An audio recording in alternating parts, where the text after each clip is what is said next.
भाग्याच्या रेखात दडले जीवन हे, का अधिक सेवा उणे ना कुणास कळले हे.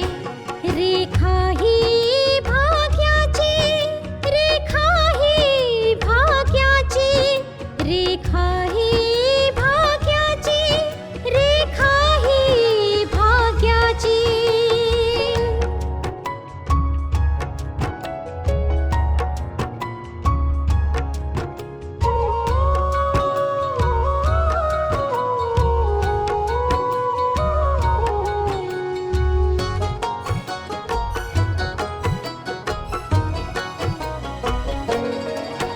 कापुलाच चेहरासा दिसतोय परक्याचा,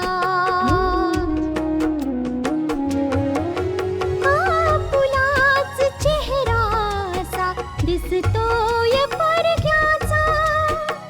नसे सुटणार नाजूक गुंता दोष न चरख्याचा. फुले मी म्हटले जे होते पाहुणे ते, तरी आळवीत जाणे मी जीवन गाणे हे.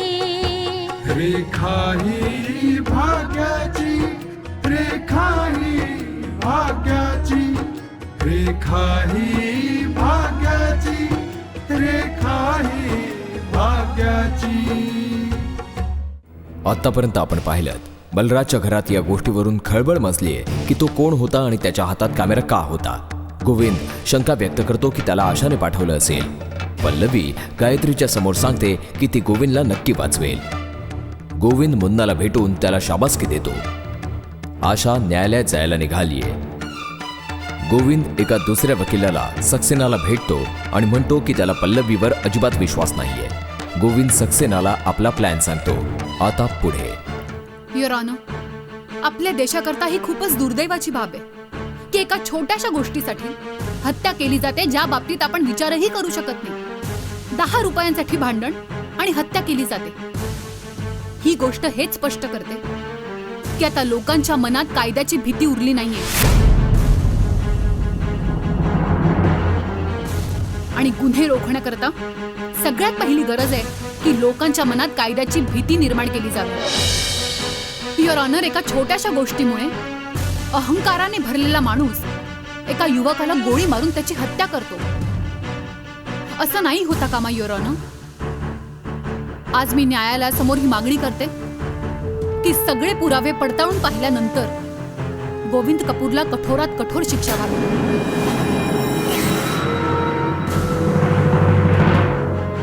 जेणेकरून ही शिक्षा कोणत्याही गुन्हेगाराकरता एक धडा ठरू शकेल.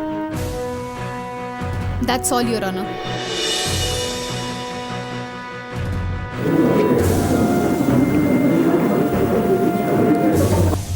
ऑर्डर. ॲडव्होकेट आशाचं म्हणणं बरोबर आहे की बऱ्याचदा गुन्हेगार कायद्यामधल्या पळवाटांचा फायदा घेऊन स्वतःला वाचवतात. आणि हेच कारण आहे की गुन्हेगारांमध्ये कायद्याची भीती कमी होत चाललेली आहे. माझं मत हेच आहे की हत्येसारख्या गुन्ह्यामध्ये गुन्हेगारांना काही सूट मिळता कामा नये. सगळ्या साक्षीदारांच्या साक्षी आणि पुरावे पाहिल्यानंतर न्यायालय या निष्कर्षापर्यंत पोहोचलं आहे की रोहित शास्त्रीचा खून आरोपी गोविंद कपूरनेच केलेला आहे.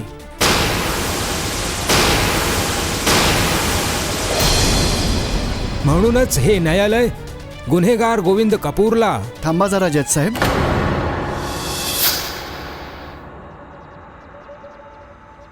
माफ करा युअर ऑनर, मला यायला थोडा उशीर झाला.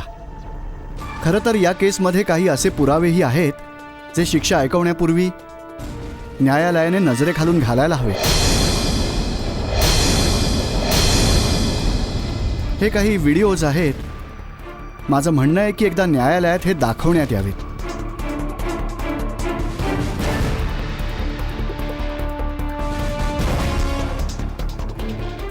जर याच्यामध्ये या केसशी संबंधित एखादा मोठा पुरावा असेल तर लंच नंतर न्यायालयामध्ये ही DVD पाहण्याचा बंदोबस्त करण्यात यावा. ही पाहिल्यानंतरच न्यायालय आपला निर्णय ऐकवेल.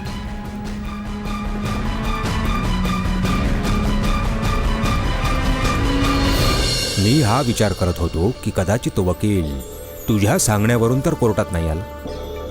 कदाचित तू काही वेगळी पद्धत, एखादा वेगळा मार्ग मागच्या केस सारखाच या केसमध्ये शोधला असेल. नाही पप्पाजी, मी तर त्या वकिलाला ओळखतही नाही. मला तर समजतच नाहीये की तो कुठून आलाय आणि का आलाय. पण आपल्यासाठी तर हा दिलासाच आहे ना पल्लवी. त्याच्या येण्यामुळे जजचा निर्णय थांबून राहिला, नाहीतर ते जिजूंची शिक्षा ऐकवणारच होते आणि आपण तरी केस हरलेच जमावतो. विजय, तुझं म्हणणं बरोबर आहे, पण आपल्यासाठी ही विचार करण्यासारखी गोष्ट आहे की तो वकील ऐत्या वेळी आला तरी कुठून, आणि त्या व्हिडिओमध्ये असं काय आहे जे त्याला न्यायालयाला दाखवायचं आहे. हो बेटा, अखेर त्याला न्यायालयामध्ये काय दाखवायचं. किंवा असं तर नाही की खरोखरच रोहितचा खुनी कोणीतरी वेगळाच असेल.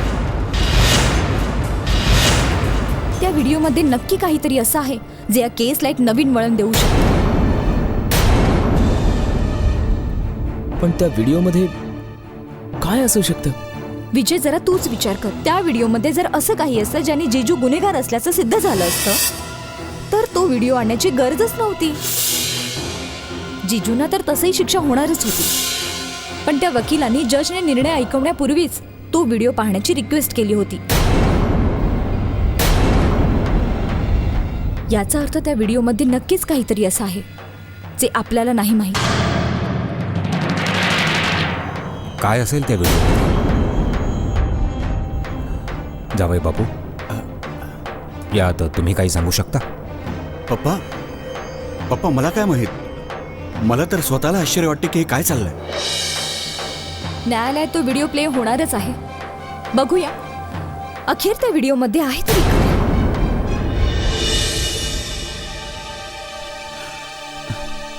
आपण ही केस जिंकणारच होतो.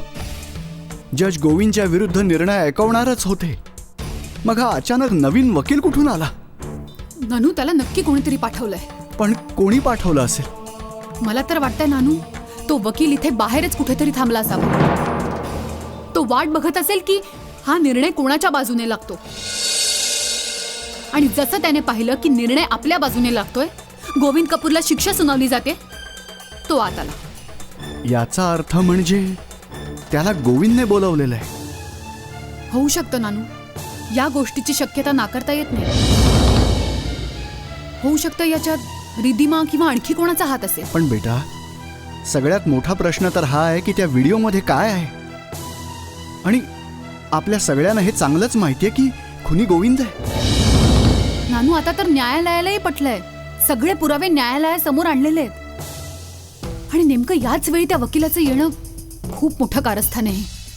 त्याने जजचा निर्णय थांबवून व्हिडिओ बघा असं सांगितलंय. त्या व्हिडिओमध्ये जरूर उलटसुलट काही आहे ज्यामुळे न्यायालयाला विचार करायला भाग पाडू शकतो. नाहीतर तो वकील व्हिडिओ बघा असं का म्हणाला असता. हे सत्य तर कोणीही नाही नाकारू शकत की खुनी हा गोविंदच आहे. चला जाऊया नानू, आता व्हिडिओ तर प्ले होणारच आहे. सगळं सत्य आपोआप समोर येईल. चला.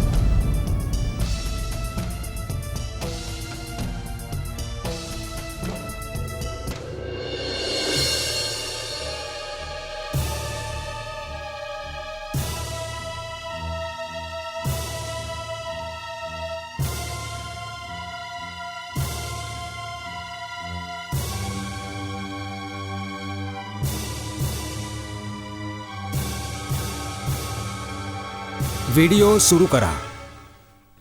नानांच्या समोर तर सत्य उघड झालेलंच आहे. आज मी तुला पण सर्व काही खरं खरं सांगून टाकतो.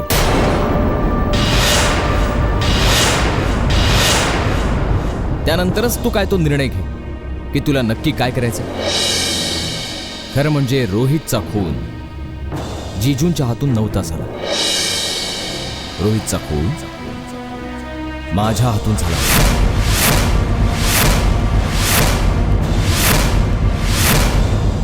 हे नाही होऊ शकत. हेच खरं आहे. तुझ्यासाठी तर तेच सत्य आहे ना आशा, जे पोलिसांनी तुला सांगितल्याशिवाय जे पुरावे तुला मिळाले. पण जरा पोलिसांच्या फाईल्स चेक कर, त्यात तुला माझ्या बुटांचे ठसे पण मिळतील. तुला सत्य ऐकायचंय? मग ऐक, मी तुला सगळं सत्य सांगतो आता. रोहित आणि माझ्यामध्ये भांडण झालं होतं, म्हणून रागाच्या भरात रोहितवर गोळी मी झाडली होती. त्यावेळी जिजू माझ्यासोबतच हजर होते आणि त्यांना ही गोष्ट माहीत होते की जेव्हा माझ्या मम्मी पप्पांना या घटनेबद्दल समजेल तेव्हा त्यांना खूप दुःख होईल. म्हणून जिजूंनी माझ्या हातून रिव्हॉल्वर काढून घेतलं आणि तेव्हा तिथे 2-3 लोक धावत आले. मी अंधारात लपून बसलो आणि जिजूंच्या हातात रिव्हॉल्वर बघून त्या लोकांना असं वाटलं की हा खून जिजूंनीच केलेला आहे. आणि मला वाचवण्यासाठी पोलिसांच्या समोर जिजूंनी पण ही गोष्ट स्वीकार केली.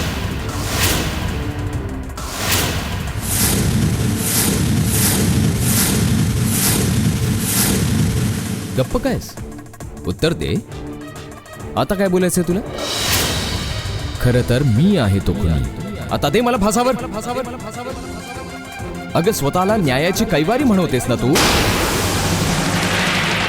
मग ज्या गुन्ह्याची शिक्षा मला व्हायला पाहिजे त्या गुन्ह्यासाठी तू माझ्या जिजूंना फासावर चढवणार आहेस? हे मी नक्कीच नाही होऊ देणार.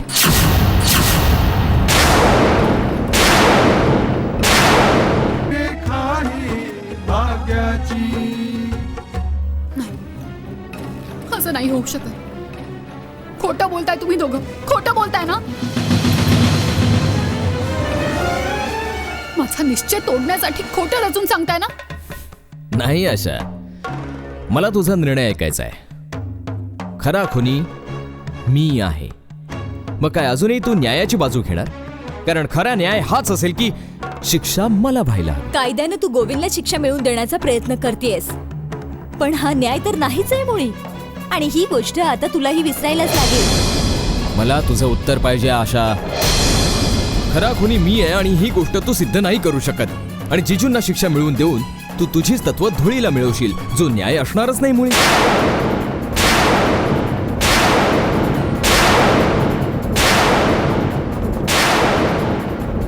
अगं आपल्याच घराची नाती तोडून गिरीधर शास्त्रींसारख्या परक्या माणसाच्या विश्वासाच्या मागे धावतेस तू. जर एवढाच पुळका येत असेल ना त्यांचा, तर विचार त्यांना किती पैसे हवेत त्यांना. किती पैसे हवेत? आम्ही देऊ. आम्ही देण्यासाठी तयार आहोत. युअर ऑनर, हे सगळं खोटं आहे. खोटं आहे हे सगळं. खोटं आहे हे. तुम्ही गप्प बसा. मी नक्कीच नाही मान्य करत. न्यायालयामधून कुणालाही बाहेर जाऊ देऊ नका. जावई बापू, हे काय चाललंय? काय चाललंय हे? पप्पा, मी शपथ घेऊन सांगतो, मला खरंच न माहीत हे सगळं काय आहे. मला तर वाटतं विजयवर सूड उगवण्यासाठी हे आशाने केलेलं आहे. हे खोटं आहे युअर ऑनर. विजयने मला कमजोर करण्यासाठी हे सगळं नाटक केलं होतं. कारण गोविंद कपूरला मी शिक्षा मिळवून देऊ नये. कारण गोविंद कपूर विजयचा जिजू आहे. मला माहीत होतं जज साहेब की या हेच म्हणणार. कारण यांना विजयला नाही तर गोविंदला फाशीची शिक्षा मिळवून द्यायची. ज्याला या नाटक म्हणतायत ते खरं आहे हे सिद्ध करण्यासाठी त्यात आणखी एक व्हिडिओ आहे. त्या व्हिडिओमुळे हे अगदी स्पष्ट होईल की हे नाटक नाही तर हे सत्य आहे, याला आतापर्यंत कायद्यापासून लपवून ठेवलं गेलंय. माझी न्यायालयाला विनंती आहे की तो व्हिडिओ सुद्धा न्यायालयात प्ले केला जावा. दुसरा व्हिडिओ पण सुरू करा. मी तुम्हाला शिक्षा होताना नाही पाहू शकत. काय नशीब आहे माझं की जो खून माझ्या हातून झालाय त्याची शिक्षा तुम्हाला मिळणार आहे.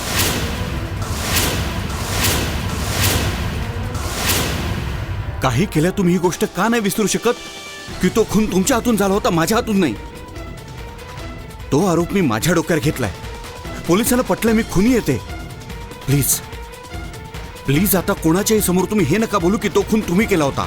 जिजू, माझ्या तर मनात येतं की पोलिसांकडे जावं आणि ही गोष्ट स्पष्टपणे सांगून टाकावी की हा खून माझ्या हातून झालेला आहे, माझ्या जिजूंच्या हातून नाही. नाही नाही नाही साहेब, तुम्ही असं काही नाही करायचं. तुम्हाला शपथ आहे माझी.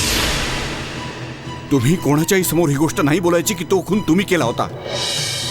आणि तसंही आजवर मी नको म्हटलेलं असताना तुम्ही आशासमोर ही गोष्ट उघड केली. हे रहस्य सांगून टाकलं.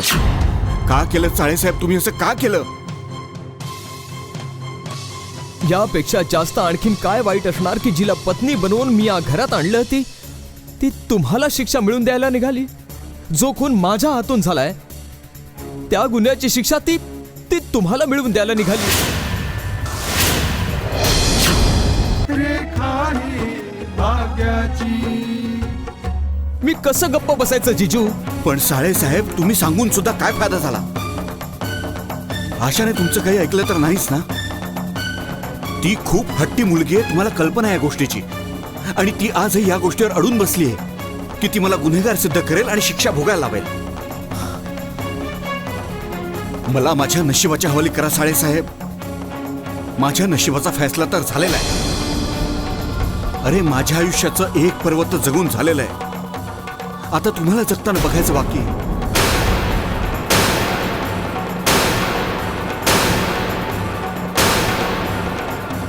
आणि जिथवर तुमच्यासाठी जेलमध्ये जायचा प्रश्न आहे ना, तर मी जाईन जेलमध्ये. काही पर्वा नाही मला माझी. नाही जिजू नाही, मी तुम्हाला शिक्षा नाही होऊ देणार, अजिबात नाही होऊ देणार. नाही साहेब नाही. तुम्ही असं काही नाही करायचं, असं काही नाही होऊ द्यायचं. हे सगळं खोटं आहे युअर ऑनर, हे सगळं खोटं आहे. त्या घरात मला कमजोर करण्यासाठी ही नाटकं केली गेली होती. तुम्ही गप्प बसा. युअर ऑनर, कोणीतरी हे व्हिडिओ माझ्यापर्यंत पोहोचवले होते आणि वकील या नात्याने मी माझं कर्तव्य समजलो आणि हे न्यायालयासमोर घेऊन आलो, जेणेकरून अगदी नकळतही कोर्टाकडून काही चुकीचा निर्णय दिला जाऊ नये. या केसमधलं जे सत्य आहे ते तुमच्या समोर आहे.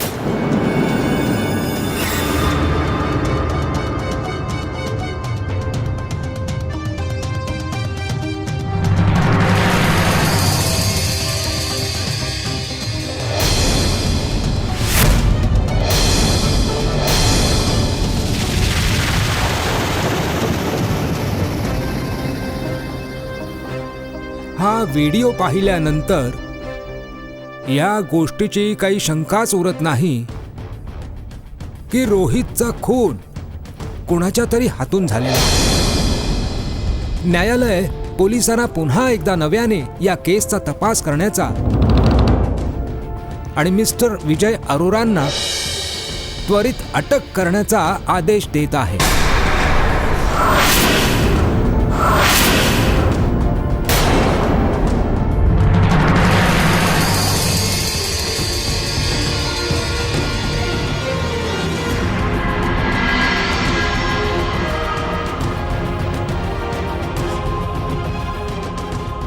आय एम सॉरी मिस्टर विजय, पण न्यायालयाचा आदेश आम्हाला पाळावा लागेल. तुम्हाला आमच्यासोबत यावं लागेल. अरेस्टेड.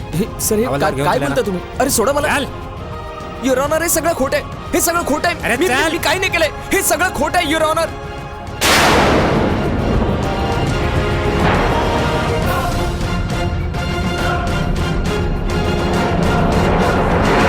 रेखा ही भाग्याची.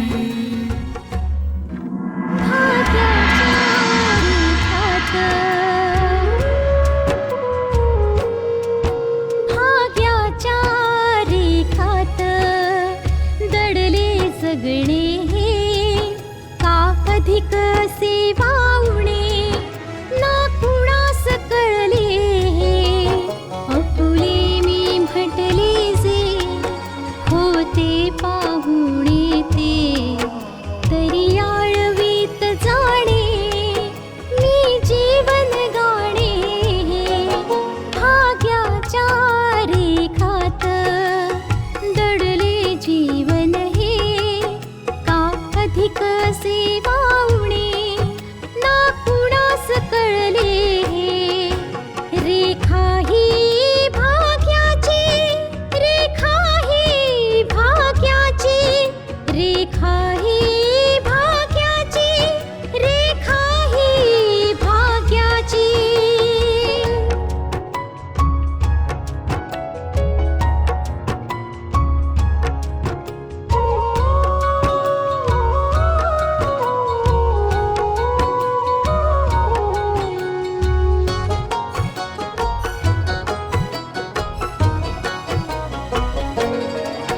कापुलाच चेहरासा दिसतोय परक्याचा. कापुलाच चेहरासा दिसतोय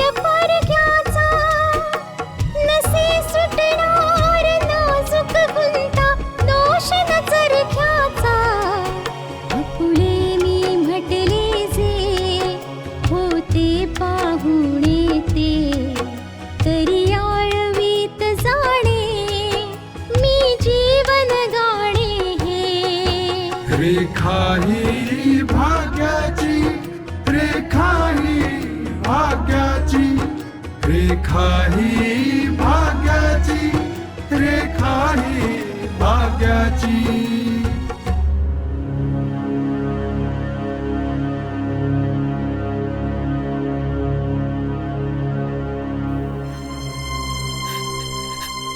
हे सगळं काय झालं हो नानू? मला तर गोविंदला शिक्षा मिळवून द्यायची होती. मला तर वाटलं सुद्धा नव्हतं की न्यायालय विजयला गुन्हेगार ठरवेल. बेटा, वाटलं तर कोणालाच नव्हतं. आणि मला पूर्ण विश्वास आहे की विजय आणि त्याच्या घरच्यांनाही हे वाटलं नसणार. नाही नानू, मला हे व्हायला नको होतं. आज कोर्टामध्ये जे काही झालं त्यात फक्त माझी हार नाही, नानू कायद्याची पण हार आहे. कायद्याला फसवण्याचा प्रयत्न केला गेलेला आहे. हो बेटा, कायद्याची फसवणूक केली गेली आहे. पण मी तर काहीतरी वेगळाच विचार करतो. मला तर वाटतं हे कर्माचं फळ आहे बेटा, विजयच्या कर्माचं फळ. तुला तर सत्याच्या मार्गाने चालायचं होतं ना. तुला गोविंदला शिक्षा मिळवून द्यायची होती. पण बहुधा नियतीच्या दृष्टीने गोविंदपेक्षा मोठा गुन्हेगार विजय आहे. विजयने फक्त आमचंच नाही तर तुझंही मन दुखावलंय. आणि तुझं मन दुखावल्यानंतरही त्याचा हा समज होता की हा समाज त्याचं काहीही बिघडवू शकत नाही. पण यालाच तर म्हणतात परमेश्वराचा न्याय बेटा. कोणत्या गुन्ह्याची शिक्षा कधी कोणाला कुठे मिळेल हे फक्त तोच जाणतो. हो बेटा, खरं तर हेच आहे. आपण आपल्या तोंडाने एखाद्याला शाप दिले नाही तरीही मनातून हाय तर लागतेच ना, जेव्हा एखाद्यावर जुलूम करताना पाहतो. नाही नानू, असं नका म्हणू. विजयची कर्म भलेही कशीही असोत, पण मी माझी कर्म नाही विसरू शकत. त्याच्या दृष्टीने कदाचित मी कोणीही नसेल, पण मी माझं कर्तव्य पार पाडेन. मी त्याला वाचवेन, जरूर वाचवेन. मी विजयवर असा अन्याय नाही होऊ देणार. मी तर हेच म्हणेन बेटा की ईश्वर तुला यश देव. सगळं पाहिल्यावर आणि अनुभवल्यावर माझी हीच प्रार्थना आहे की तू तुझं प्रत्येक कर्तव्य पार पाडण्यात यशस्वी व्हावंस. सुखी राहा बेटा.